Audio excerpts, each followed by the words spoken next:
Sueño Americano, American Dream by El Tri. This is Democracy Now!, democracynow.org, The War and Peace Report. I'm Amy Goodman with Juan Gonzalez. Juan? We turn now to a piece of legislation that many undocumented youth activists say could be a ticket to their dreams. It's called the DREAM Act, or the Development, Relief, and Education for Alien Minors Act, co-sponsored by Senators Dick Durbin of Illinois and Richard Lugar of Indiana. The bill would allow undocumented young people a chance at citizenship, provided they meet certain conditions related to age, residency, and level of education. They would have to attend college for at least 2 years or enlist in the military.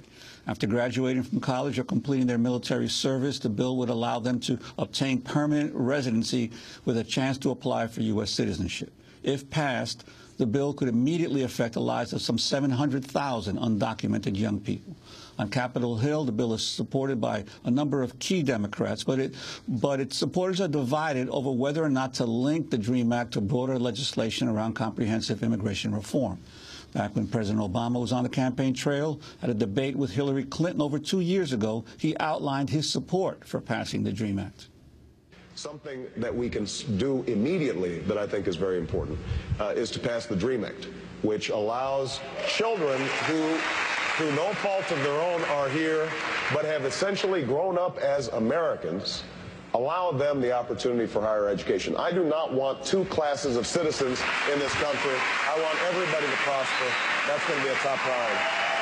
It's been described as a dream come true for undocumented youth wanting a chance to stay in this country without the fear of deportation, but not everyone supports the rights of undocumented youth, is happy about the proposed legislation. Many anti-war activists warn the bill will simply funnel more young people into the military. This is UC San Diego professor and anti-militarism advocate Jorge Mariscal. What one has to realize about the DREAM Act is that the military option wasn't attached. The military option was there at the beginning. The Pentagon helped write the DREAM Act. Well, that's what people have to realize. That clip excerpted from the report Yo Soy al Army by Marco Amador and Kudas Ismaili of Big Noise Films. Well, today we host a debate on the DREAM Act. Camilo's still with us, Camilo Mejía of Iraq Veterans Against a War. He opposes the DREAM Act. Also joining us from Miami, we are with pro-DREAM activist Gaby Pacheco. She's 25 years old, student who came to this country from Ecuador when she was 7. Earlier this year, she, along with 3 other students, took a 4-month-long walk from Miami to Washington, D.C., talking to people about their experience of growing up undocumented and urging the president to stop deportations. They call their walk the Trail of Dreams. We welcome you both to Democracy Now! Gaby, let's begin with you. Why do you support the DREAM Act?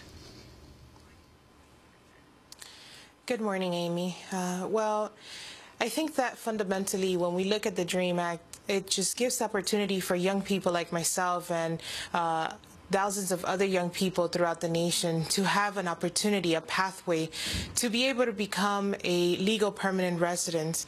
And, you know, this legislation has been since 2001 up for debate, and unfortunately, we've been waiting for almost 10 years and nothing has happened. I agree and I support the DREAM Act because for many, many years, many students, 65,000 every year, graduate and aren't able to fulfill their dreams. The DREAM Act is going to give them an opportunity and a pathway to fulfill their dreams. Gabriela, can you tell us a little bit about your personal experience and how it would affect you directly? Yes. Well, I came to the United States when I was a young child. My parents brought me here. I grew up as an American. I went to elementary school, middle school, and high school.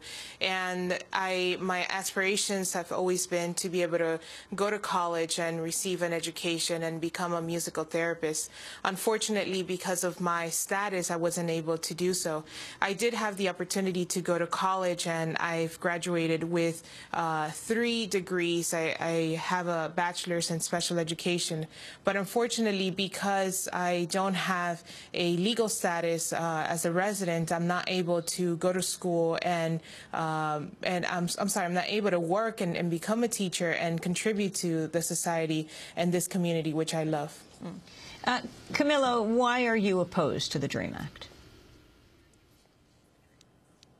First of all, Amy, I want to say that I commend all the people who are working for justice for undocumented youth and everybody else who wishes to attend higher education institutions in the United States. My main problem with the DREAM Act is the military portion of it. Which, in my opinion, is the main portion of the DREAM Act, because when you look at the 65,000 youth who graduate from high school every year in this country, you have to take into account that the vast majority of them are not going to have the English level required to gain access into a higher education institution. The military has an answer for that. The military has a language institute. The military can say, if you don't speak a word of English, you can join the military. The DREAM Act also does not allow undocumented youth who have applied to the DREAM Act and who qualify for the DREAM Act to get Pell Grants or to get any kind of federal-based scholarships, only loans and work study, which is not sufficient to cover tuition. The military has the Montgomery GI Bill. The military, through the National Guard and the reserves, has tuition waivers. The DREAM Act does not include anything along the lines of financial stability, anything along the lines of healthcare, anything along the lines of housing, whereas the military has all of these things that is in a position to offer to the vast majority of the 65,000 students who graduate every year to say, come over here, we will teach you English, we will give you housing, we will give you a steady paycheck, we will give you all these things if you serve in the military. The 2-year option to serve in the military is also not a 2-year option, because any military contract is 8 years, no less than 8 years. Whether it be a combination of 2 years of active service and 8 years in the reserves, or 4 each, or 3 and 5, it doesn't matter. It's always 8 years, and people are always subject to stop loss. On top of that, the DREAM Act does not grant residency. It grants conditional temporary residency, which means that at any given point between the time that the person applies for the DREAM Act, there's a period of 6 years when this person is not even eligible to apply for permanent residency and is subjected to be deported just like any other undocumented immigrant here. In the case of people in the military, you have people going to Iraq or Afghanistan, coming back with post-traumatic stress disorder and getting into all kinds of trouble because they find a hard time to readjust to society. They get into drug-related problems, which is one of the offenses through which a person can be deported. Moral turpitude problems are very common with undocumented people, because this could be something as simple as using a fake ID or a